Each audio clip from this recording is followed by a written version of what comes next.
on revenge. When I was a child, I was enormously sensitive to slights. My definition of slights was as broad as my sensitivity was deep. I trust my memory on this point because the child I describe corresponds so exactly to the evolved adult. I was also then, as now, rigidly proud, unwilling to show hurt or admit need. Pride governed my behavior. It precluded, to my mind, all show of anger, which seemed obviously retaliatory. By confirming the slight or wound, it gave satisfaction, I thought, to the tormentor. Anger was the show of blood that proved the arrow had penetrated. Moral or ethical anger of the kind provoked by concentration camps was exempt from these inhibitions. But most such focuses, like the camps, aroused terror rather than rage. I had, if I can judge by my vast catalogue of slights and my icily theatrical, self-protective disdain, a vast, suppressed rage. It is hardly surprising that my fantasy life consisted mainly of dreams of triumphant ascendance. None of these fantasies involved action. My revenge fantasies were founded on contempt for action, for any show of effort. Damage occurred without my apparent agency, and perpetuated itself indefinitely.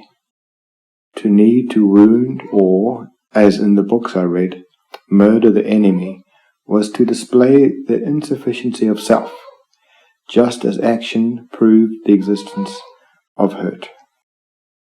My idea of revenge was to prove that I had not been hurt, or had somehow extracted hurt, which, as my fantasies repeatedly demonstrated, I had miraculously transformed into something intensely to be envied. My dream was to create envy. My idea of revenge depended on the object's remaining conscious and fully aware. Mainly I thought about the poems I would write. In my imagination these poems would be of a greatness that compelled in throngs of readers a uniform amazement, the only disagreements arising out of attempts to describe this greatness or account for it. At some point I became aware that such a response had never in the history of literature occurred. But I continued to feel it would occur. It had to occur, because my own response to the literature I revered was so intense, so absolute. I was in such moments suffused with awe, which seemed to me utterly different from opinion, the latter garrulous, the former dumbstruck. I felt myself in the presence of an incontestable truth or universal law. Curiously, I was not annihilated by this awe, as I expected the enemies in my fantasies to be.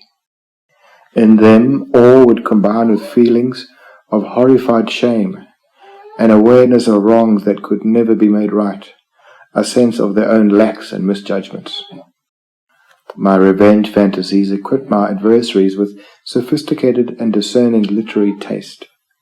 They punished themselves while I simply and transcendently existed. This scenario was always to some degree present in my imaginative life. It became my immediate response to all public and private failure, to scorn, to betrayal, but also to much smaller events and embarrassments to which such fantasies were wildly disproportionate. But they were not simply balm, they were also fuel. They fed an existing desire to write poetry, transforming that desire into urgent ambition. They could not replace inspiration or bribe it into existence, but they augmented inspiration with a driving sense of purpose or necessity. They animated me when I might easily have been paralyzed. It was for many years intensely pleasurable to anticipate the leisurely unfolding over time of revenge, with its just and glorious reversals of existing judgments and power relations. Crucial to these fantasies was a premise of spacious or expansive time. in which the distance from the humiliated present self to the triumphant innate self could be bridged.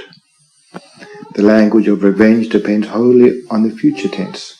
They'll see, they'll be sorry, and so on. Because time always seemed to me imperiled or in short supply, I did not expect age to influence what in my fantasy life must have been a theoretical attitude. And yet something has changed. The fantasies have vanished, and with them the tremendous surges of energy and stamina. Something about actually attaining those ages at which, in every possible sense, time is likely to be short, or certainly rapidly diminishing, seems different from feeling constantly that one would be cut off unfairly or prematurely. In addition to that sense of expansive time, my fantasies required that my adversaries remain immutable, stable, frozen in my infinite future. The person soon to be devastated by my virtuosity and spiritual depth must be identical to the person who held an object about to be thrown at me. But my rivals and judges, like my friends and colleagues, have all been chastened and battered by time. Pity and fellow feeling have weakened vengefulness, or replaced it with a sense of collective, as opposed to hierarchical experience, substituting an unexpected mildness and generosity for my earlier sternness and violence. These shifts have made the fixation on new targets a far less vigorous act, briefly rancorous, but capable of generating no real energy. I sometimes miss them, those immutable enemies, and the power they conferred, as well as the myth of generous time, on which the little raft of self seemed likely to be supported for many decades. But my fascination now with this subject is more pragmatic and anxious. How to supply those energies that were, all my life, fed by the passion for revenge.